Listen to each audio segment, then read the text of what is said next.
చారిత్రాత్మకమైనటువంటి arts college ఎదురుగా నిలబడి యువతను ఉద్దేశించి నేను ఈ మెసేజ్ ఇస్తున్నా.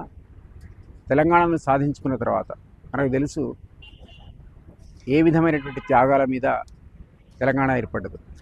ముఖ్యంగా విద్యార్థులు, ఓయూ కేయూ విద్యార్థులు ఆత్మ బలిదానాల పునాదుల మీద ఏర్పడేటువంటి తెలంగాణ రాష్ట్రం మన ఆశయాలకు అనుగుణంగా ఈరోజు ఆ లాభాలను మనకు అందించిందా అన్నది ఒక ప్రశ్నార్థకంగా మిగిలింది.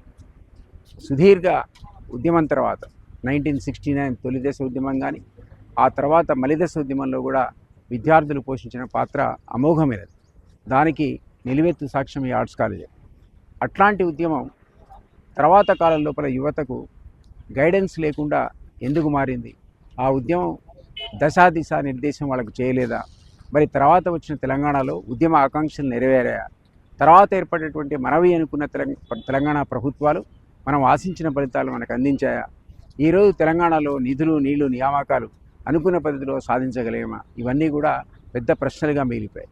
అందుకనే యువతకు ఒక దశా దిశ నిర్దేశం చేయడానికని లక్ష్యం అనేటువంటి ఒక యూట్యూబ్ ఛానల్ని ప్రమోట్ చేస్తున్నాం. ఈ లక్ష్యం ఉద్దేశం ఏంటంటే యువతకు ఒక దశా దిశ నిర్దేశం చేయాలి. ఇది చేయగలిగే వాళ్ళు ఎవరు? ఆ ఉద్దేశాలను మనకు స్పష్టమైన పద్ధతిలో చెప్పగలిగేటువంటి మహనీయులు ఇప్పటికి కూడా మన మధ్య ఉన్నారు.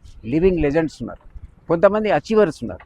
వీళ్ళందరి యొక్క సందేశాలను పొందుపరిచి ఈ లక్ష్యం అనేటువంటి ఛానల్ ద్వారా మీకు అందించాలనేటువంటి ఒక సంకల్పంతోనే ఈరోజు లక్ష్యాన్ని నేను స్థాపిస్తున్నాం. ఈ లక్ష్యం మీకు పనికి రావాలని, రాబోయే రోజుల లోపల తెలంగాణ పునర్నిర్మాణంలో మీ అందరూ కూడా క్రియాశీలక భూమిక పోషించాలని నేను ఆశిస్తున్నాను.